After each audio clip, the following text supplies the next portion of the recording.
يلا قول لي ايه؟ اللهم صل على النبي. ايه ده يا اخويا ده؟ سلام. ايوه ايه رايك؟ ايه رايي ايه؟ هو فين الاكل يا محي؟ اهو كباري. يا فين الكابوريا يا محي؟ ايه دي؟ بالراحه عليها، انا مسويها شويه. ايه ده يا محي؟ كباري. انت متاكده ان هي كابوريا يا محي؟ عشان ما اشوفها في النور بس. انت متاكده ان هي كابوريا؟ ايوه يا عطيه كباري يا مالها. يعني انت ما لقيتيش اصغر من كده بالشوادق دي كبيره قوي. دي ما تلاقي اصغر من كده؟ مالها يا عطيه؟ ما حلوه. يعني انت عينك كبيره. عينك جميله.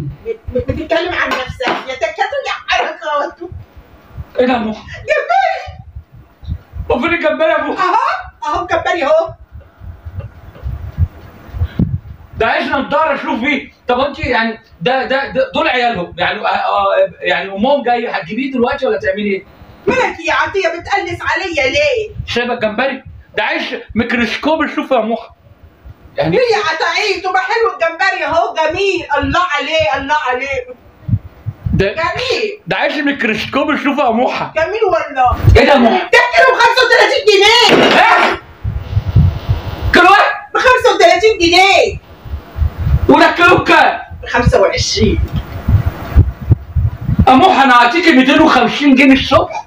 قلت لك عايز اكل جمبري وكابوريا. ايه اللي انت جايباه يا محي يا محي؟ ما انا قلت اوفر لك بقى يا عطيه. توفري لي ليه؟ اجيب لك جمبري. ايه؟ توفري لي ليه؟ استني والله. كده يا عطيه قلت بجيب لك جمبري وكابوريا واوفر لك في الفلوس. جايبه لي دود وتقولي كابوريا جمبري. فين الجمبري؟ جميله الله عليك. بص دي كبيره اهي. دي كانت غلطه يعني ولا ايه؟ طب وانت بتشتريه من السوق ما كانش بيعيط على امه ده؟ يعني عايز ماما عايز ماما بيقول عايز ماما. هو